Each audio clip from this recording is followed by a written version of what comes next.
The field stands set, poised and ready to move. Off they go. Jackpot Bingo actually was the first to hit the ground over Ginger and Tonic. Now back there a clear last is Black for Cash in the early stages, and Shawler's going to press on and glide around the outside to take over. Shawler's in front as they enter the back straight. Miss Wall Street quickly strode to second. Jackpot Bingo parked down on the inside for Pike is third as they got going from Ginger and Tonic.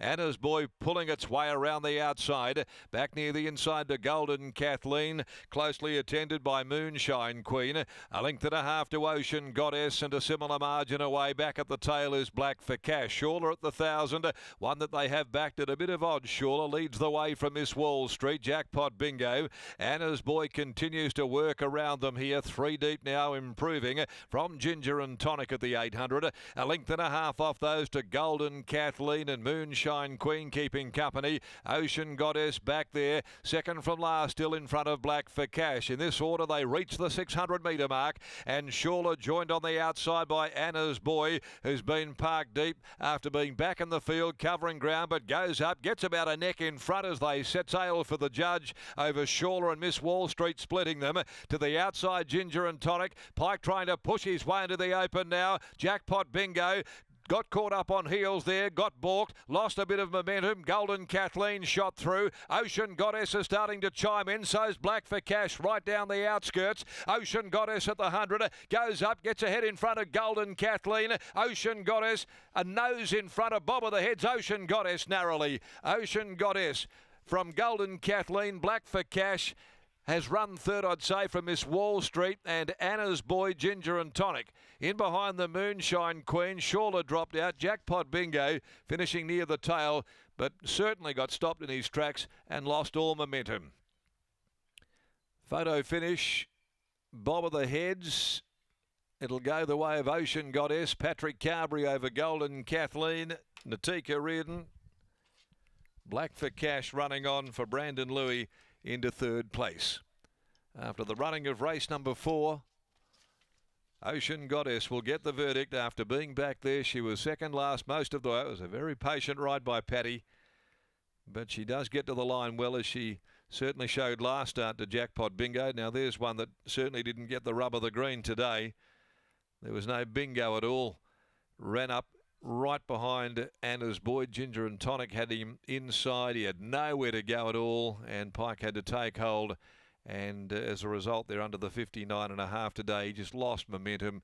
Couldn't let down again as a result there, as they were building. Ocean Goddess playing Godmare. Third run in the campaign. Picks up a second victory. She's out of Night Huntress for S. Crookshank, R. Sargent, K. Clark, M. Horlock, D. White, trained by Jess Carberry. Lovely to see Jess with the winner at Belmont Park today, teaming up with her husband Pat, and he handled her beautifully there. Very patient ride to claim a slender victory over Golden Kathleen, who found the opening, dashed through by Leonardo da Vinci from Hopetown for TG AT Kenyon, prepared by Donna Reardon, ridden by Tiki Reardon, and third Black for Cash by Demerit from Silver Serena. Justine Erkelins for herself, M. Biggs R. Jarvis, Brandon Louis in the saddle. And fourth, we are just waiting on confirmation there of that, and also the margins. Race 5, 1300. Colts Geldings do battle in the share bets with Tap Touch Bet Loop handicap 420 is starting time, and no changes to come there. Looks as though Anna's Boy might have run fourth. No official word in terms of those placings, but hopefully it won't be far away from being confirmed. There were 3 of them across the track. No sign of the judge. Okay, we'll go downstairs, confirm all other information here very shortly, but in the meantime, Jess Carberry clips the lead rope onto her winner and heads back towards the winner's enclosure, Lockie.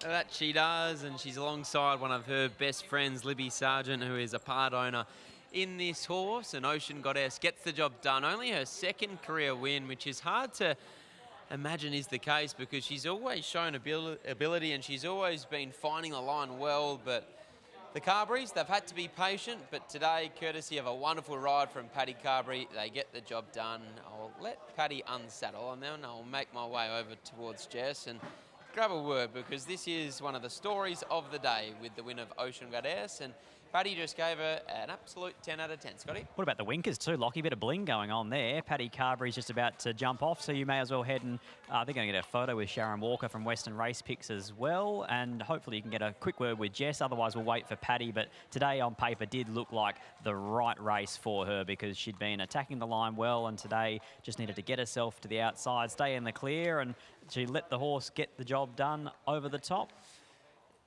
She's well and truly gone. Paddy said she's too excited. She's off to the sheds with the horse, and why wouldn't she be after the win of Ocean Goddess? But Paddy, he's just making things official with steward Harold Taylor, but here he is with Scotty. Marrying Paddy Carberry and dodging you. Maybe she's just a good judge of character, Jess Carberry, but Pat's going to join us now. Paddy, today's the day.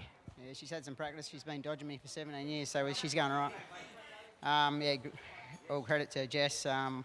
I only ride her very sparingly. She rides pretty much all of her own work, and I'll only ride one if she's working two together.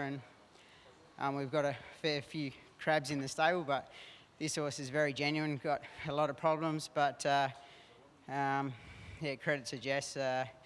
You know, she's spends a lot of time with her. Since she's had her, she's had an enormous amount of problems, and yeah, all credit goes to her. And last start, you just got caught up behind a couple that weren't going to take you anywhere. Certainly, yeah. I was following Chris today, and his was sort of feeling the pinch a fair way out. Sort of when they quicken up, I still stood him up a fair way, but she gathered him in quite quickly. But once she sort of got there, she didn't really know what to do. But yeah, I think, you know, if she can stay sound and so on, you know, she's got some nice races in her. She's never finished further back than fifth in the whole time we've had her. So, as I say, credit to Jess. She's done a marvellous job with her. She's eligible for another Class 3, or would you and the boss look to head to maybe have a crack at a Saturday? Jess was too excited. All she's worried about is getting it hosed and getting it home. So, yeah, I mean, obviously, always got to see how she pulls up, because she's quite, you know, quite special. But you know, this preparation, she has pulled up better than she ever has after every run. So. Always worried the next day. I always ask Jess when I get home from the track, how's the horse and whatever. But yeah, enjoy the day and grateful for the owners. And yeah, we'll worry about next start in the next couple of days. One more from me. How would you describe those colours? Colourful. A few people have made a few comments, but my youngest daughter designed them, so anyone that's going to pot them is going to cop one on the Huckleberry Fin. So, congratulations, mate. Well done. Cheers, bud. There's Pat Carberry for the win of Ocean Goddess. Great to see him combine with his wife in Jess to take out the first leg of the quaddie, the Schweppes Handicap.